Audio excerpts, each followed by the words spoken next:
महाराष्ट्र आपला प्रगत कसा आणि चालू केलेली लाईट आम्ही 30 मेगावॅटपर्यंतच वापरा. मी शेतकऱ्यांना आवाहन केलं होतं.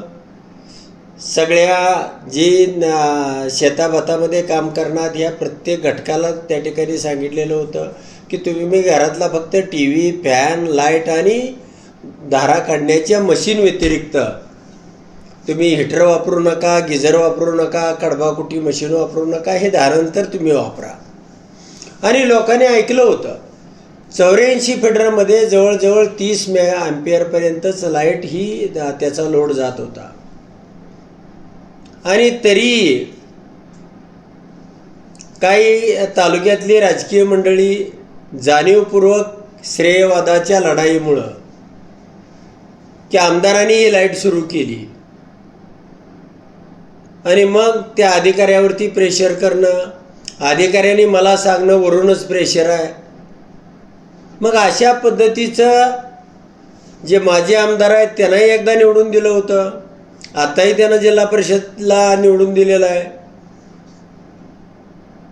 आणि मग शेतकऱ्याविषयी, गोरगरिबाविषयी एवढी क्रूरता असायचं कारण काय?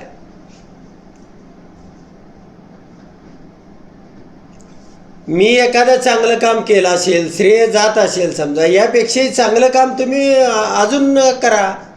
सरकार तुमच्या हातामध्ये आहे. अनेक यापेक्षा श्रेयवादाची कामं करू शकता. आणि तुम्हाला श्रेयच घ्यायचं असेल सगळ्यात शेवट, जर या गोरगरीब माणसाची, शेतकऱ्याची पिळवणूकच करायची असेल, त्यांना तुम्हाला वाटत असेल रात्रीचं डासानं फोडावं, लहान मुलं तडफडून त्या ठिकाणी गुदमरून राहावीत, शेताभातामधून कष्ट केलेल्या माणसाला घरी आल्यानंतर त्याला त्या उकाड्यानं हैराण व्हावं,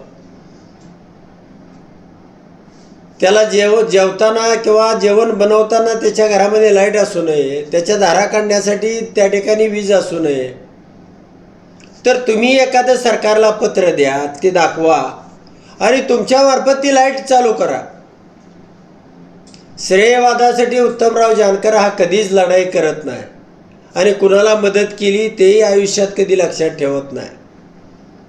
कायम राजकारण करणं हा माझा धंदा नाही आणि या राजकारणाची मला गरजही नाही. गेली 40 वर्ष मी आमदार नसतानाही सामान्य माणसासाठी याच पद्धतीनं लढाई करत होतो.